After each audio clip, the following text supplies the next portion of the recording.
Hi,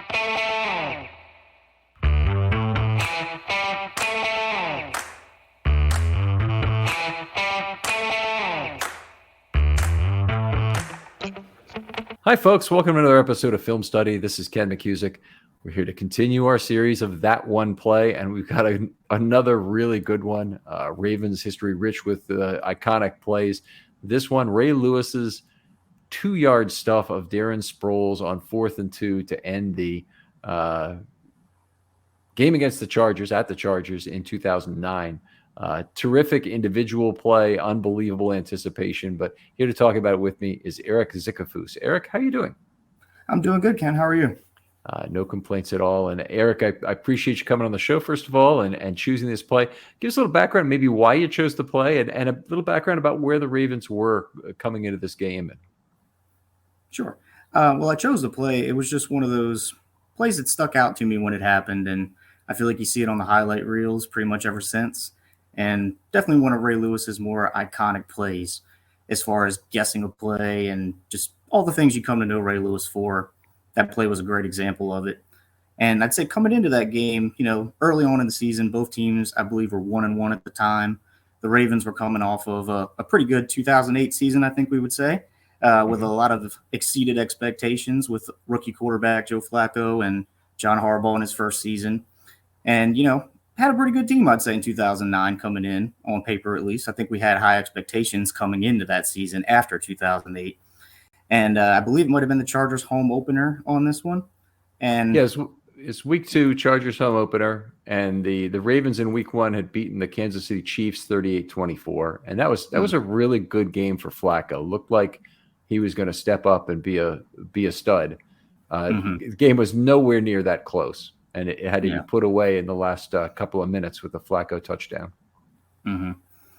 And if my memory serves me correctly, I remember the Chargers team around this time being a pretty good team as well. So, this is wasn't by no means expected to be an easy game, I don't think, for the Ravens, and it didn't prove to be that way either. It was definitely a very hard-fought game between both sides, which made that play at the end, I feel like, all the more iconic because it kind of capped off a nail biter there towards the end, I would say. Yeah, absolutely. And it's become even more rare, 13 years later, 14 years later, wherever, you want to count us as being, but it's become even more rare that teams can defend a 4 or 5 point lead by preventing a touchdown. It's very difficult against 4-down football to do that. And the Ravens in this era did it a fair amount. I mean, the Ravens certainly of earlier eras did even more in 2000 if you go back. But the Ravens, the 2009 Ravens, still a terrific defense, still Ed Reed and Ray Lewis, Haloti Ngata, Terrell Suggs. They were all still there. And they did a wonderful job of closing some games out without giving up. And we remember the ones that they didn't get that done. We remember, a couple losses to Pittsburgh of that type, for example. Sure. But there were definitely a lot of examples where, like you said, it did work out in their favor. I would say that window of time, those few years, probably the first 4 or 5 Harbaugh years, were a lot of exciting defenses to watch, I would say. Yeah, absolutely. Obviously, Joe Flacco emerging, drafted with Ray Rice also emerging. 2009 was one of Rice's really great years. It was really his emerging year in those terms. All pro that year, if I remember correctly, that right? I don't know if it was first or second team, but I think he had an all pro that year.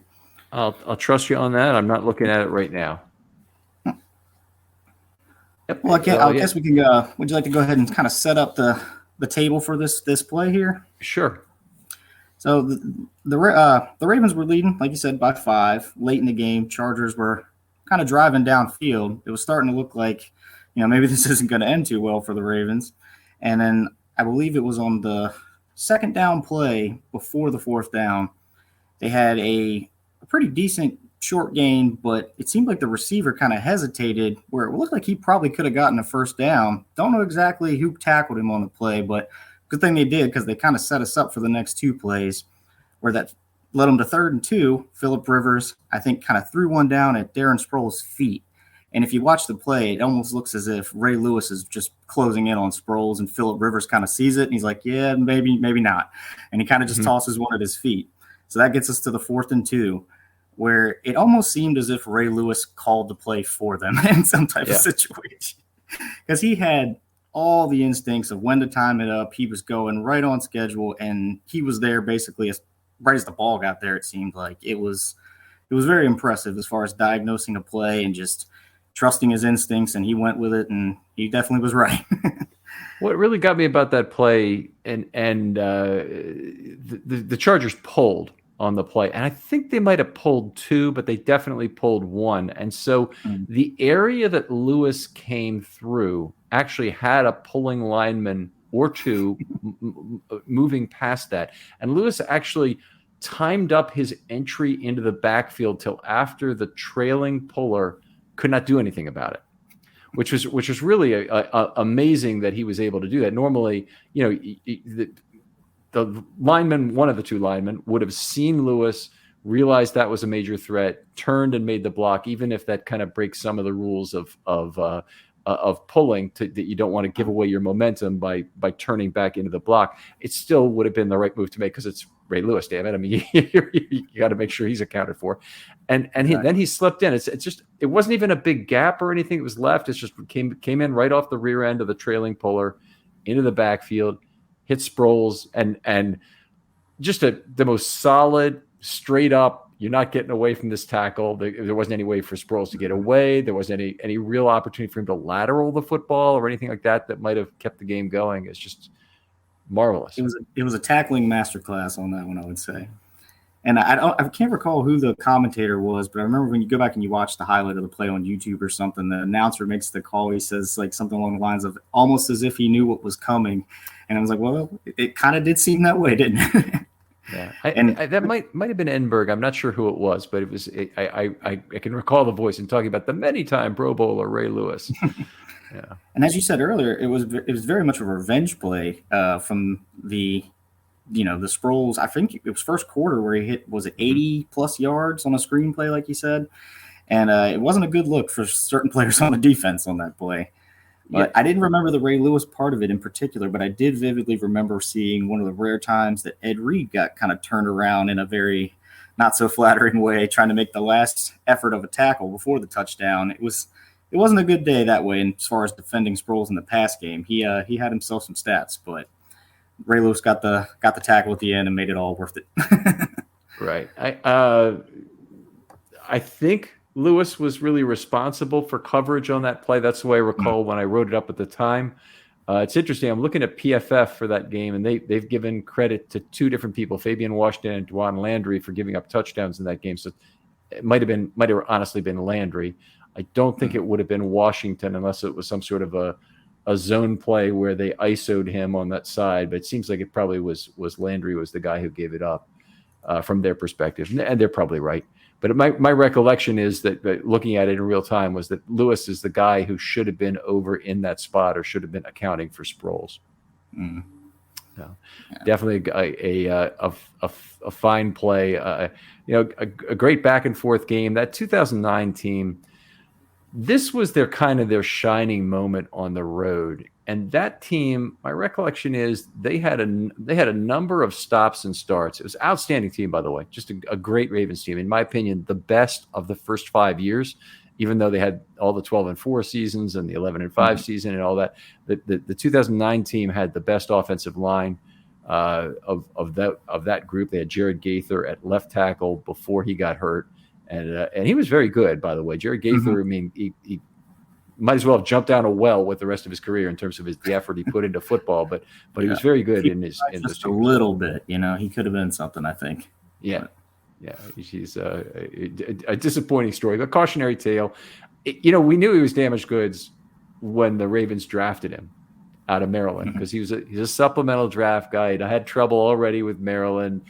I have one story that I hope is not, but talked to Joe Flacco at a Sweet Holder event once, and I said, "Well, it's really exciting about how the offensive line is going."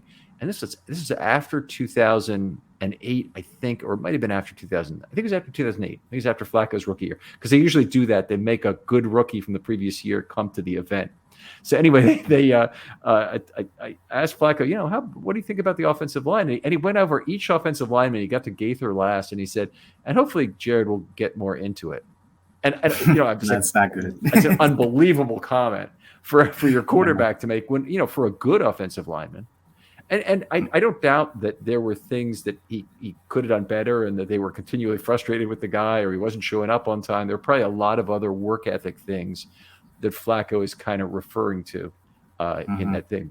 But he kind of immediately tried to backpedal off that statement. So he knew he kind of said something. And so I kind of kept my hat under it for a lot of years, or hat on it for a lot of years. But he's not a Raven anymore, and I'm sure the evidence has played out on Jared Gaither that he was right on the money. So yeah, I don't think anybody would look at him too sideways about it at this point. Yeah. So Eric, what else made the play special for you? That you picked this. I just want to hear that. Like I said, it was just one of those plays that just stuck with me. There's some different reasons for different ones, different circumstances in plays maybe, but that was just Ray Lewis. If there was a textbook definition of him making a play, I feel like that was an appropriate one. And it's one of those plays you can show somebody that may not be a Ravens fan, and even they have to kind of respect it, and stuff like that. So it was a great play to kind of show off as a Ravens fan and to kind of show us what we love about Ray Lewis, so. That works. That's certainly very cool. Thanks again for coming on. Thank you for having me. I'd encourage other people out there. If you, first of all, Eric, where can people talk football with you online? That's important. Twitter is basically the only thing I really do social media wise like that. That's at XXV XLVII. Been avoiding it a little bit recently. The Lamar stuff's getting a little overwhelming, but that's Twitter for you. Yeah, we're down to not a lot of time. About 11 days left until we are reach another kind of critical milestone in terms of the Lamar situation. So hopefully there's progress made. Yeah, I can't speak for everyone, but I'm just kind of ready for some sort of conclusion.